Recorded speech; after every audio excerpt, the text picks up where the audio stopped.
तो भाई big boss 19 के घर में 5 कंटेस्टेंट इस समय एविक्शन की तलवार अपने गले में लटका कर घूम रहे हैं। कल के एपिसोड में जो नॉमिनेशन टास्क हुआ था उसमें कई लोगों ने यह आरोप लगाए हैं कि यह एक फिक्स्ड नॉमिनेशन है। बिग बॉस ने जानबूझकर इन 5 लोगों को नॉमिनेशन में डाला है। और साफ दिख रहा है यार, जिस तरीके से टीमें बनाकर कंफेशन रूम में भेजी है और जिस तरीके से उनको जो ऑप्शन दिए हैं, एक तरीके से ऑलरेडी ये फिक्स्ड नॉमिनेशन लग रहा है।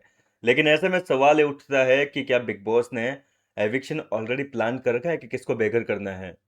चलिए सबसे पहले तो बात करते हैं कि कौन कौन नॉमिनेटेड हुए हैं, उसके बाद बात करते हैं कि ओपनिंग वोटिंग ट्रेंड क्या कहता है और ओपनिंग वोटिंग ट्रेंड के आधार पर आप लोग किसे घर से बेदखल करना चाहते हैं। देखिए, फरहाना भट्ट नॉमिनेटेड है, गौरव खन्ना नॉमिनेट है, अभिषेक अश्नूर और नीलम गिरी, ये 5 कंटेस्टेंट नॉमिनेटेड है। ओपनिंग वोटिंग ट्रेंड की अब अगर बात करें तो नंबर 1 पर जो है, हमेशा की तरह गौरव खन्ना है। जी हाँ दोस्तों, गौरव खन्ना वो शख्सियत है जिसके ऊपर लगभग 1.5 महीने तक यह आरोप लगे थे कि ये बंदा जो है, ये फ्रंट फुट पे आके नहीं खेलता है, इसका कोई गेम नहीं है, बिल्कुल जीरो है। लेकिन गौरव खन्ना ने फिर अपना गेम ऐसा दिखाया, ऐसा फ्रंट फुट पे आया कि भैया बाकी के जो कंटेस्टेंट है वो गौरव खन्ना से बहुत पीछे रह गए। अब गौरव खन्ना किसी को नजर ही नहीं आ रहे, वो इतने आगे आ चुके हैं। और अब मुझे लगता है कि गौरव खन्ना जनता की वोटिंग के आधार पर तो किसी भी कीमत में घर से बेघर नहीं हो सकते। अब अगर उनको बेघर करना है तो भैया ट्रॉफी देकर ही बेघर किया जा सकता है। जिस हिसाब से गौरव को सपोर्ट मिल रहा है, उस हिसाब से तो वो बंदा जो है ट्रॉफी लेकर ही, यानी कि शो जीतने के बाद ही बेघर होगा।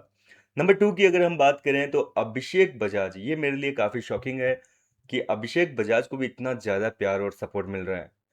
क्योंकि यार जिस तरीके से सोशल मीडिया पर देख रहे हैं, फरहाना भट्ट का काफ़ी नाम चल रहा है, लेकिन वोटिंग के मामले में अभिषेक बजाज शुरुआती नतीजों में जो है काफ़ी ज़्यादा टक्कर दे रहे हैं फरहाना भट्ट को।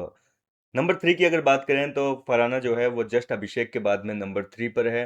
हालांकि दोनों की वोटिंग में ज़्यादा फर्क नहीं है, हो सकता है कि कुछ समय में फरहाना आगे आ जाए या फिर कुछ समय में अभिषेक और आगे निकल जाए। तो वोटिंग के मामले में फरहाना और अभिषेक एक दूसरे को कड़ी टक्कर दे रहे हैं, दोनों के बीच में कांटे का मुकाबला है। काफ़ी ज़्यादा सपोर्ट है यार, दोनों का गेम अगर देखा जाए तो काफ़ी उतार चढ़ाव भरा रहा है। मतलब दोनों का गेम एक जैसा है। कभी ये दोनों अचानक से जो है नेगेटिव हो जाते हैं, सबको बुरे लगने लगते हैं, आंखों में चुभने लगते हैं। और कभी जो है रातों रात इनका गेम ऐसा हो जाता है कि इनकी इमेज जो है वो सबकी नज़र में पॉजिटिव बन जाती है। फरहाना का भी सेम ही यही पैटर्न है और अभिषेक बजाज का भी सेम ही है। एकाएक तो वो नेगेटिव दिखने लगता है और एकाएक ही जो है उसमें पॉजिटिविटी दिखने लगती है। तो जनता के मिले जुले रेस्पॉन्स मिल रहे हैं, दोनों को कांटे की टक्कर वाली वोटिंग हो रही है।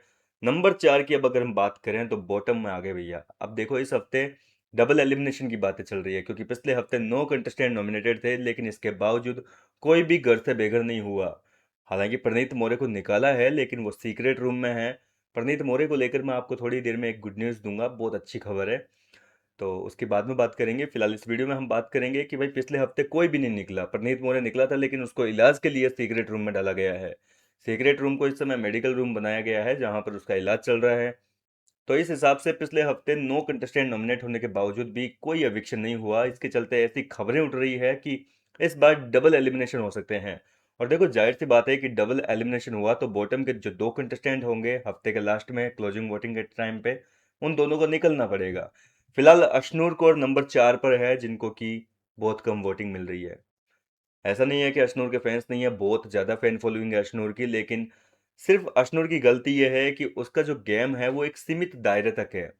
अभिषेक बजाज के बाहर उसका गेम निकलता ही नहीं है, पहली बात तो यह है। आप भी नोटिस कर लिए पूरे सीजन में जो है, अभिषेक के अलावा वो किसी और के साथ में दोस्ती तक नहीं कर पाई है। कोई अच्छा एक इंसान घर के अंदर नहीं है जो यूं कह दे कि भाई अशनूर मेरी दोस्त है।